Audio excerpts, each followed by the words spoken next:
It's time to meet Clifton. With your host, Ray Grabowski. Here's Ray. Hi, everybody. Thanks for joining us once again on Meet Clifton. We highly appreciate you tuning into the Clifton channel each week to not only see us, but our parades, events, and so much more. Please continue to support your local access channel. My name is Ray, and next to me, of course, is my co-host, George Silva. George, good evening. Welcome to the show. Nice to see you. Always a pleasure. Thank you. Tonight we have some very special guests, and we can't wait to share their insights with you. So for now, relax in your chairs, because Meet Clifton will be right back after these tunes from the Two Tones Orchestra. If I fell in love with you, would you... Tonight's guests on Meet Clifton are stem cell specialist Dr. Douglas Spiel, owners of Richfield Farms, Jack and Deb Morton, and independent massage therapist Leslie Beety, with musical accompaniment by the Two Tones. All this and more on Meet Clifton. Okay, welcome back to the show. There are so many medical breakthroughs over the last few decades that it's sometimes hard to keep track of all of them. Advancements in medicine, cardiac care, cancer research, and so much more are on our minds on a daily basis that sometimes we overlook the biggest health necessities, one of them being stem cell therapy. Well, tonight we have a specialist whose offices are right here in Clifton and tackles that exact issue. So I'd like to welcome Dr. Douglas Spiel to the show. Once again, thanks, Doc. All right, thank you, man. Thanks for having me. Thank you. Dr. Spiel, a stem cell, anything stem cell almost just sounds sci-fi to me and most people, because I know it's relatively new, maybe not for you, but in society. So maybe just explain what are stem cells and how does therapy work? Sure. Stem cells are essentially the building blocks of every other cell in your body. They have the ability to turn into many other different cells, and they themselves regenerate. Those are the qualifications for stem cells. They turn into your heart, your lungs, your liver, your skin, even your brain and spinal cord.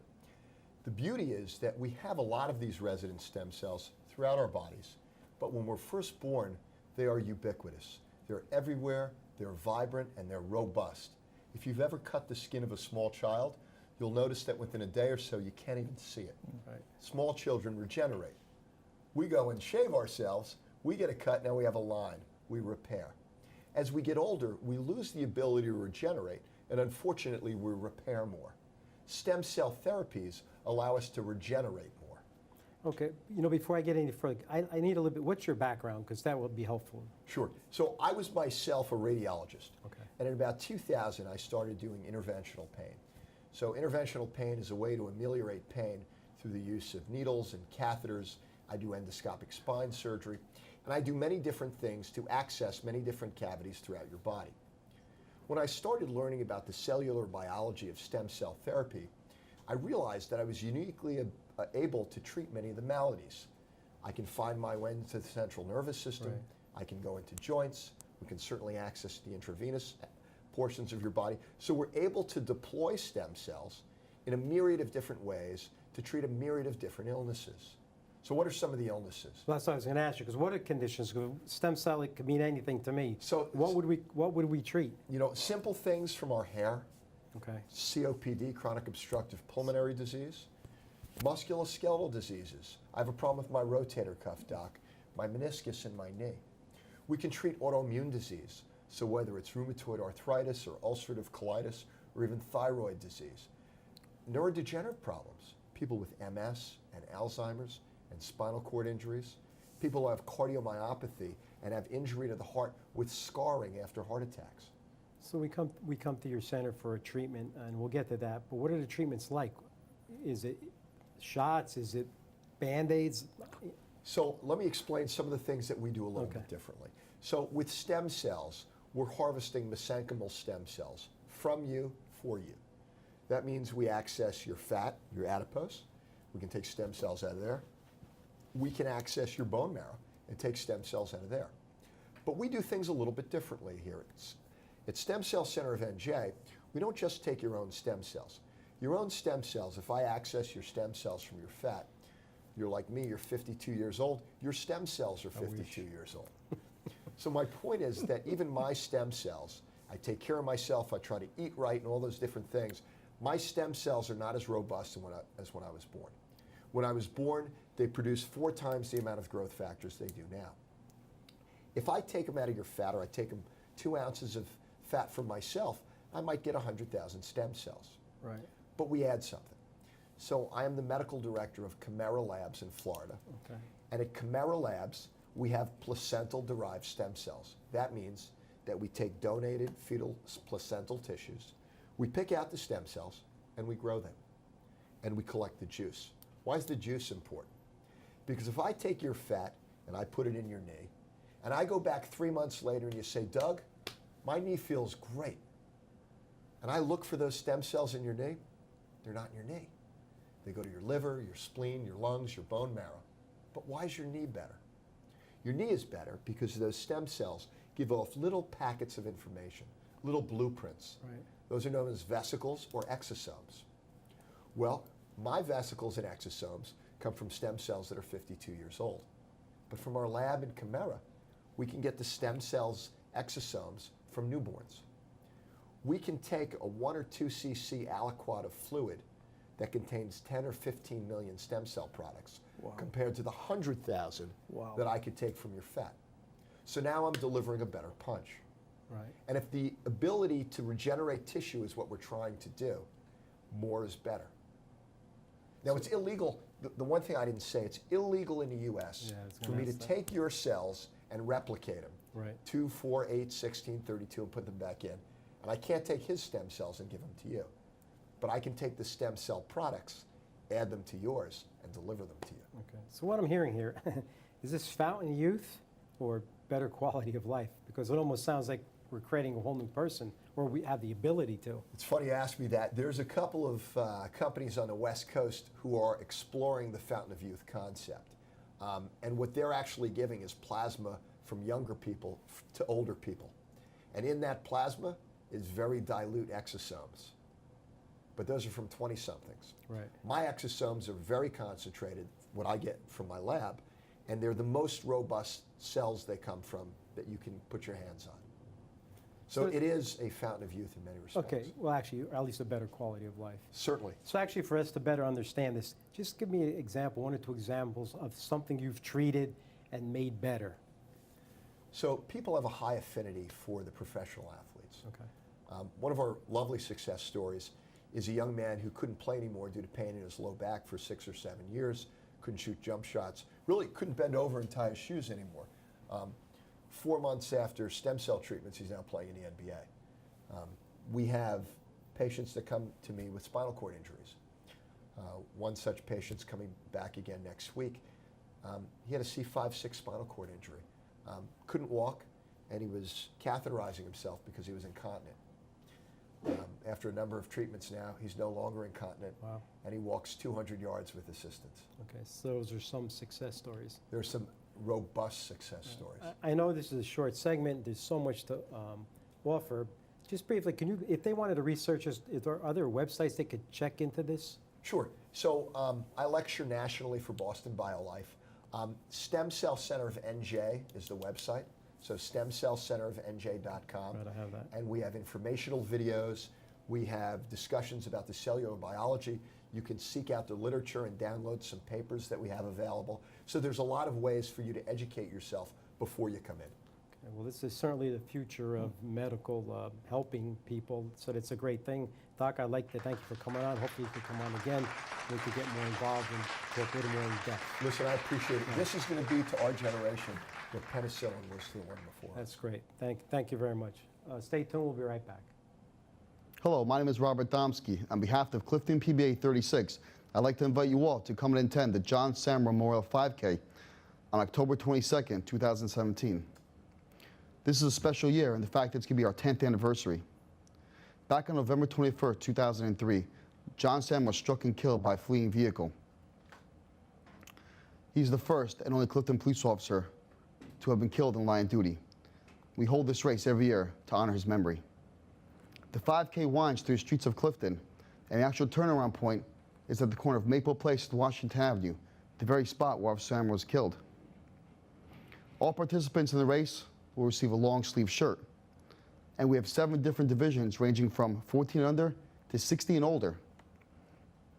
All winners for first, second, and third will receive medals for the race.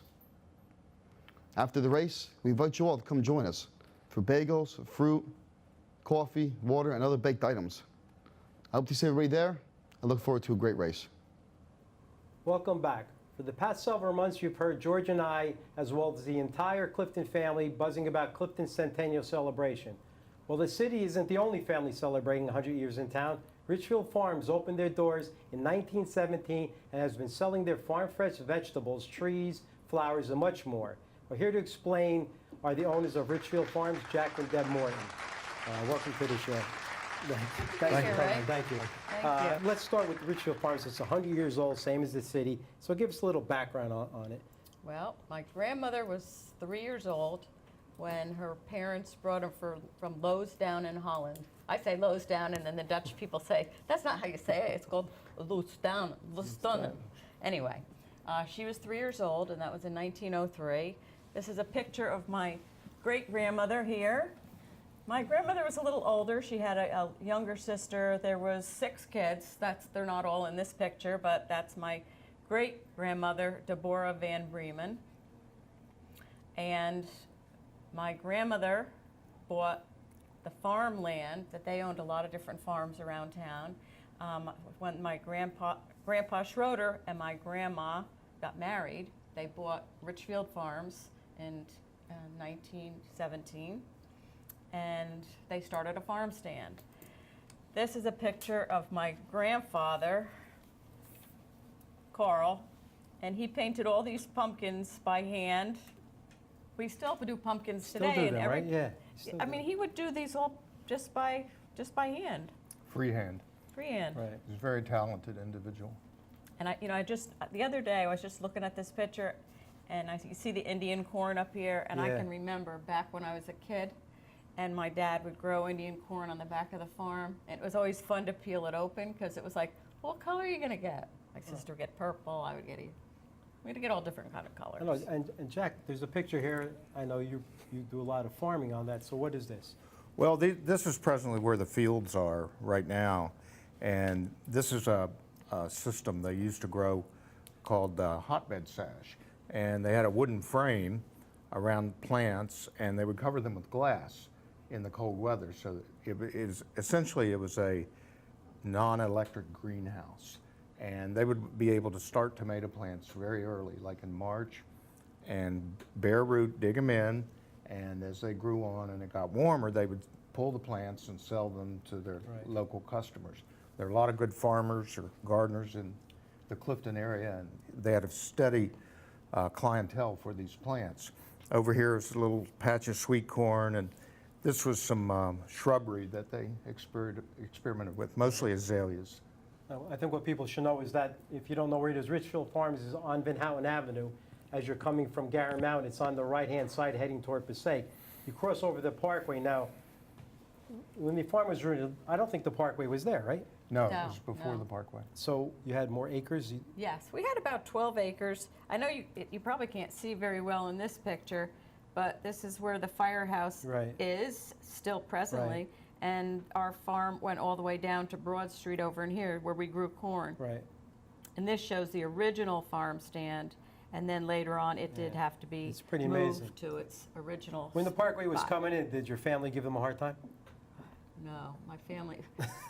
Because They didn't know any they better. had some- They were so nervous about moving the shed. My great-grandfather built the farm stand out of Pecky cypress. He was a builder as Right. well as a farmer. And they had to move the physical stand, it was down more towards where Right. the parkway is, up to where it is currently. But this original stand still Yeah, exists. and actually, I'm looking at some pictures. I know we can't see them at home, but it looks like it is today, except for the parkway is here, so it's pretty amazing. Yeah. Another interesting part of that property was down in here was bordered by the Morris Canal. Oh, right, the Morris Canal, The right? original Morris Canal was there, and this was a stopping point by the firehouse years Right. ago. I mean, Richfield Farms is almost like everyone knows where it is. But are you famous for anything? Any special things? I know you sell everything and landscaping things and Well, I think we're probably best known for our corn. Corn. I think that's probably Corn true. and tomatoes. And tomatoes. Corn I and mean, tomato- Jack grows really, really good tomatoes. Our son starts them all from seed, Right. grown organically, mostly heirloom varieties. And that's mostly what I think people come for. Yeah, plus, oh yeah, one thing too, Jack, I know, and maybe they don't know, but you bring your kids there, you have the wildlife in the back, right? Yeah. It's our petting zoo. It's a resident petting zoo. Yeah, there's donkeys and Miniature horses, donkeys. and horses and the chickens that chase you. No, come on. They do. They chase you. No, but it's nice. And I know around Halloween and stuff, you have, you know, events and things. People come to the Richfield Yeah, Farms. every for- weekend we have like a festival in October, Saturday and Sunday, with pony rides and a face painting, pumpkin painting, Right. scarecrow making. Bounce house. A bounce house. And there's also pumpkins in the field that families can come bring their kids and Which is going on close. right now as we speak. Right. You know, Yes. we are in the Yes. month of October. I mean, most people come by you anyhow, but they know. It's just, if you have little kids, it's kind of nice because you bring them in the back there. And I don't know what else. I think there's a hog, or is there a pig or something back there? There's something back there there. were 2 potbelly We pigs. used to have Potbelly potbelly pigs, yeah. But I know the donkeys and the chickens Yeah. are still there. Yeah. And I don't know if you have rabbits. I haven't been back there in a while. But Yeah, Plenty some of rabbits. Yeah, the Plenty of rabbits rabbits. sometimes are kind of like donations where people get a little bunny for Easter and they don't know what to do with that bunny after a while, so we kind of inherit a lot of animals. But it's kind of nice because if you have children for the day, you want to take them to see something. This is something they wouldn't normally see. They actually get to see these things, so it's kind of nice. That's true, and right now, you can even, we grow eclepsia, which is butterfly wheat, in the field Right. for our cut flowers, and the monarchs and the yellowtails are just feeding immensely right now, and it's And really that's cool. important too because there's this big drive to save the monarch butterfly. Yes. Apparently, it's Yeah, very that's important to the. But the kids can see the actual plant and see the butterflies feeding on that and the asters that are just growing so out in the it's field. educational too. And I know you've been good to like all the landscapers and people like that. They come in and you always helped everyone out. And I know a lot of people call you for advice. They have a bug on a tree or something. So you're really guys. I just say go over and see Jack because he's going to answer because I can't. Which is a nice thing. It's really part of Clifton. It's exactly the same age as Clifton is 100 years. So what's the future hold for us, Jack? Well, right now, what our plan is to continue, hopefully, for another 100 years. Obviously, we won't be around, but George will. Thanks. our kids and their children both are interested in the farm, although they're very young. The grandchildren are Right. young, but my son and daughter are active, and they plan on making it their future. They want it to be a viable entity Right. in Clifton, and we're there to support them. Although I see us phasing out a little and Trying to anyway. spending You know, a but little it's less nice because time. in a world where they're building buildings and these giant things all over the place, you're still going to have a farm in Clifton. And it still gives it the community feel. So we wish you many, many, many more years of luck and success, and good luck on. Congratulations on your 100th year, and thanks for sharing the Thank show you. with us. Thank you. Thank you. Thank you. And stay tuned. We'll be back in a minute. Hello, Clifton and friends. Welcome to the updates. We have at the Clifton Arts Center, the stained glass exhibit is still being held, and it'll be there for a few more weeks. So please go to the Clifton Arts Center and see the show by the Heimer family. They're also doing the commemorative piece for the Gloria Kaloje stained glass display that they will have in memory of the 100th Clifton anniversary. Then the Athenia Business Association will be having their annual Halloween party at the Athenia Vets Post on Huron Avenue, and that is Saturday, October 28th, so please come out for that. And also on Thursday night, November 30th, we are having a huge Clifton Gala at the Valley Regency. So please call for tickets. It's a great night, big dinner, lots of fun, lots of people will be there. You'll see people from all over in Clifton, so please come to that as well. Hi everyone. The Clifton Health Department will be having their flu vaccination clinics beginning on Wednesday, October 18th from 2 p.m. to 4 p.m. There's also a few other dates. Thursday the 19th from 10:30 a.m. to 1. Tuesday, October 24th from 10:30 to 1. Wednesday, October 25th from 2 to 4. And also Monday, October 30th from 3 to 7. Flu shots are $20 unless you have Medicare Part B only. No appointments are necessary, and flu clinics are open to all Clifton and Little Falls residents 6 years of age and older. If you have any questions, you can call the health department, 973-470-5760. And last but not least, the health department will be having their fall rabies clinics for dogs. The first clinic is on Saturday, November 4th from 10 a.m. to 12 p.m. It'll be held at the DPW garage, which is located on 307 East 7th Street. Again, all rabies vaccinations for the dogs are free of charge.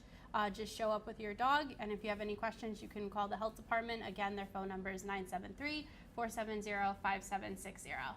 In all the events, we do appreciate your participation, so hopefully we'll see you there. Thank you. Our next guest for the evening deals with the body. Unlike a doctor who will diagnose a particular issue, she's concerned with the physical and spiritual attunement of the body through massage.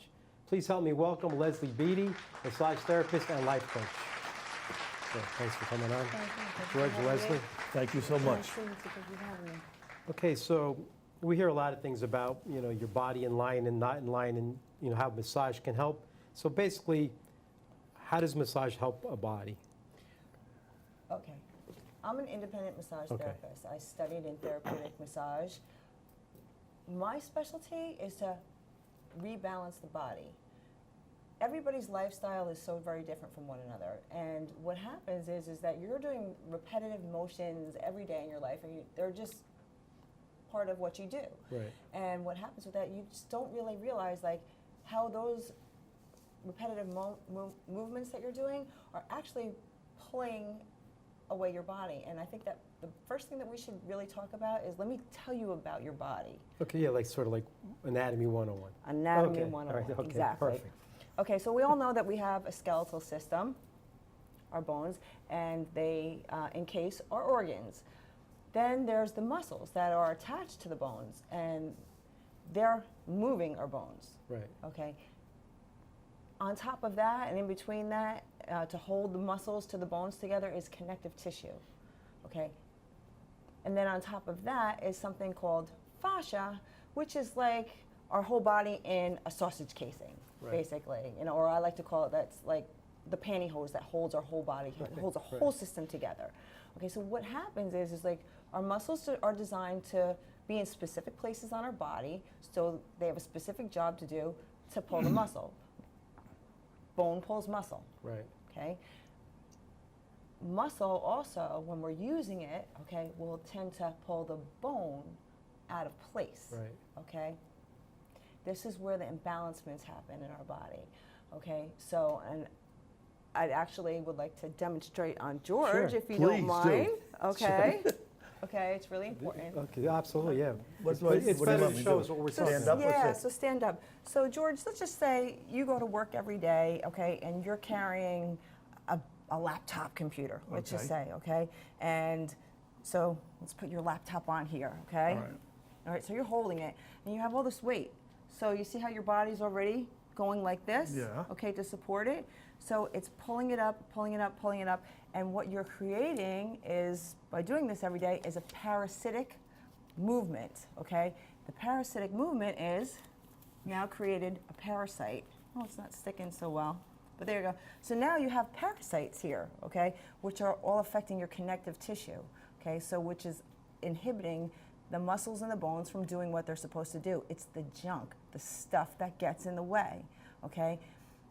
These parasites are then actually causing your muscles to get pulled out of place, and that's what causes the pain in your body. So I want everybody to understand, if you understand the human body and what I'm telling you, is that it doesn't take much, okay? It's just life in general, and because this isn't sticking really, I'm just gonna, I'll just take it down. Yeah, well, we understand where we're going. You understand it. So, but really what happens is, can you hold it there, George? Sure. Okay, you hold it there. All right. Okay, so now, all right, he's all up this way and forward like this. Okay, at that point, because he's up like this, his hip is up. Okay, here, go like this, okay? Whatever you tell me, I'm doing it. Yeah, okay. So now you're like this, okay? And because you're like this, your hip is actually getting pulled. So now you're all crooked. Your back, turn around. All right. Okay, you can put yourself down a little bit. These lats, they support your spine. I don't know if you can see that, okay? These are the largest muscles in the back of your body. They support your spine, okay? If these get shifted or moved, okay, it pulls your spine out of place. Everything is really connected. Right. You know, they always say, you know, this is connected to that and this is that. So one muscle group or one joint or anything out of place, it will pull everything out of place. Thanks, George. It's been a pleasure. So, but what happens also with this, because I know that, you know, you mentioned that you had a chiropractor here on the show. Yeah. I believe in chiropractic, so. So now the muscles pull the bones and the joints, and now you have misalignments of your bone. Right. So if you really don't get that massage and you don't take care of your muscles to lengthen them and to replace them and to rebalance your body, you're going to have misalignments in your bone and more problems, and you're going to have like arthritis will start developing, and you don't want that. Right. So I'm trying to get across maybe a holistic approach that, you know, if your muscles and your spine are out of whack, it could create a lot of other problems. It can create a lot of other problems, exactly. And you know, it's always good to start with having a monthly massage. Right. You know, and it's not just massage that's going to correct that. It's you doing some stretching, moving your body. Just move, you know, gentle movement. Just move your body on a daily basis to just kind of get everything flowing and back into place. You know, there's also a place for acupuncturists. There's a place for chiropractors. Right. All these things help balancing the body. You know, so it's really, you can take control. You can take your power and control in your life, and you can just, you know what, take that break, because also what it does is it relaxes your whole parasympathetic nerve system. Okay, Right. It just helps you to relax for like an hour or an hour and a half, and really just help release. Because I think a lot of people have the misconception that, you know, you go for massage and it's kind of just okay, you feel good for an hour, but we're talking about massage that actually is therapeutic. Yeah. You know, we're moving the muscles back to where they belong. And I am using several modalities to do that. Right. I mean, I'm using your trigger points where I'm holding on things to release the muscles. I'm replacing, because your whole bicep here can get pulled this way. It's not going to go back by itself. You need somebody to help put it back. Right. Because if you're pulling that out, then you're pulling your whole shoulders and your neck out, and then you're getting migraines. It's like one thing leads to another, honestly. Right. And I just actually have really one other question that's fairly relevant is, how does it work on circulation, blood flow? Because I know it has to have. Okay, it does. It really, okay. Your calves are your second heart, believe it or not. Okay, so when your blood is pumping in from out from your heart and it's going all the way down through your body, it's your calf muscles that are kicking it back up to your heart to complete the circulation of the blood throughout your body. So it's important always to keep your calves stretched, because if they're tight all the time, then they can't kick it back up, and it will slow your circulation down. So stretching your calves is very important. You know, the massage helps to release those muscles. Sometimes they're so constricted that they're blocking the blood flow. And then when you're adding in, now you have a misalignment, your knees are mistracked, and it's just, everything is just, you know, you're blocking your energy flow, you're blocking the way that your whole system is designed to be. I mean, it's designed to, your energy. So I think this is something we should look at. I think it's more than just a luxury. I think it's therapeutic. It's a way of life. I think people should look more into this, because it's better to stay healthy holistically than get sick and try to look for medications to help you. This is one way to help. So Leslie, thanks for coming on. You're so I appreciate it. Thank I you. hope to see you again. Thanks so much. You're welcome. We'll see you. Thank you for doing We'll this. be right Okay, back. no problem. Okay, that's all we have for tonight on Meet Clifton. We want to thank all our guests for joining us and sharing their expertise with us. And you at home as well. Don't forget, we come fresh into your homes with a brand new episode every 2 weeks. So don't miss the next set of guests we have in store for you. From myself, George, and the rest of us here at Meet Clifton, thank you so much for joining us. And remember, until next time, be good to your friends and family, respect your neighbors, keep Clifton close to your heart. This is a great city. Thank you, God bless, and good night.